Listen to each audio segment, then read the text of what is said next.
تو ایک شخص نے حضور سے کہا کہ حضور مجھے کوئی وصیت کیجئے۔ حضور نے اسے ارشاد فرمایا کہ تو غصہ نہ کیا کر۔ اس نے پھر کہا مجھے وصیت کیجئے، تو آقا کریم نے پھر فرمایا غصہ نہ کیجئے۔ اس نے پھر کہا، یہ بات ایک بار نہیں، اس نے کئی بار حضور سے پوچھی۔ وہ کوئی اور وصیت طلب کرنا چاہ رہا تھا کہ یہ تو ٹھیک ہے، کچھ اور وصیت بھی کیجئے۔ اس سے ایک تو اس شخص کی ذاتی صورتحال ایسی ہوگی، اور دوسری یہ ہے کہ اس نصیحت کی اہمیت کے پیش نظر کہ غصہ جب انسان کو آتا ہے تو وہ مغلوب ہو جاتا ہے اور بہت غلط فیصلے کر بیٹھتا ہے۔ اس لیے بار بار ایک نصیحت پر تاکید کرنا اور اس کا تکرار کرنا اس امر کی طرف توجہ دلاتا ہے کہ ہمیں معاملات کے اندر بہت معتدل رہنے کی ضرورت ہوتی ہے۔ جو شخص غصے کو نافذ کرنے کی طاقت رکھتا ہے، ایک تو ہوتا ہے کہ بندہ غصے سے خود اپنے آپ کو بے چین کرے گا، لیکن اپنے غصے کو نافذ نہیں کر سکتا، غصہ نکال نہیں سکتا، خود پیچ و تاب کھائے گا۔ لیکن یہ وہ شخص ہے جو غصے کو نافذ کر سکتا تھا، اس کے پاس طاقت تھی، لیکن اس نے اس کے باوجود غصے کو ضبط کیا۔ حضور علیہ السلام نے ارشاد فرمایا، قیامت کے دن اللہ تعالیٰ لوگوں کے سامنے اسے بلائے گا، تو اللہ تعالیٰ اسے اختیار دے گا کہ جنت کی حوروں میں سے جس کے ساتھ تم نکاح کرنا چاہتے ہو، جس کے ساتھ تم رہنا چاہتے ہو، تمہیں اس کا اختیار دیا گیا ہے، اس لیے کہ تم نے اپنے غصے کو ضبط کیا، اس کو نافذ کرنے کی طاقت کے باوجود۔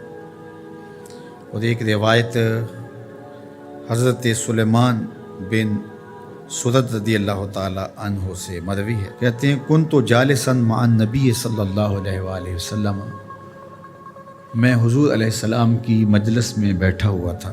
دو لوگ تھے، وہ آپس میں الجھ رہے تھے۔ ان میں سے ایک شخص کا چہرہ غصے سے سرخ ہو گیا، رگیں پھولی ہوئی تھیں، اور ایک دوسرے کے لیے سب و شتم کا ماحول پیدا ہو گیا تھا۔ اللہ کے رسول صلی اللہ علیہ وآلہ وسلم نے ارشاد فرمایا، میں ایسا کلمہ جانتا ہوں کہ اگر یہ کلمہ پڑھ لیں تو ان کا یہ غصہ زائل ہو جائے گا، ان کی جو کیفیت ختم ہو جائے گی۔ اور وہ کیا ہے؟ اعوذ باللہ من الشیطان الرجیم۔ یہ پڑھ لیں تو جو ان کے اندر ہے وہ چلا جائے گا۔ تو لوگوں نے اس شخص کو کہا جس کی رگیں پھولی ہوئی تھی اور غصے سے اس کا چہرہ سرخ ہوا جا رہا تھا کہ تعوذ پڑھو، اعوذ باللہ من الشیطان الرجیم پڑھو۔ اور یہ اللہ تعالیٰ نے قرآن مجید میں ارشاد فرمایا ہے کہ جب غصے سے انسان بے قابو ہو جائے تو اس کو چاہیے کہ وہ اپنے غصے سے باہر نکلنے کے لیے تعوذ پڑھے۔ ایک روایت میں ہے اللہ کے محبوب نے ارشاد فرمایا، تم میں سے اگر کوئی شخص غصے میں آئے تو وہ خاموش ہو جائے، تو خاموشی سے غصے کا لیول نیچے آنا شروع ہو جائے گا۔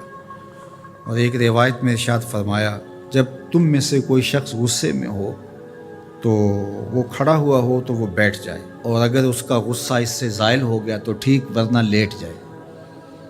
یعنی اگر وہ کھڑا ہو تو بیٹھ جائے، اور اگر بیٹھنے کے باوجود بھی غصہ ختم نہیں ہونے پا رہا تو لیٹ جائے، خاموش ہو جائے، تعوذ پڑھے اور بیٹھ جائے یا پھر لیٹ جائے۔ تو یہ چار صورتیں غصے کو کم کر دیتی ہیں۔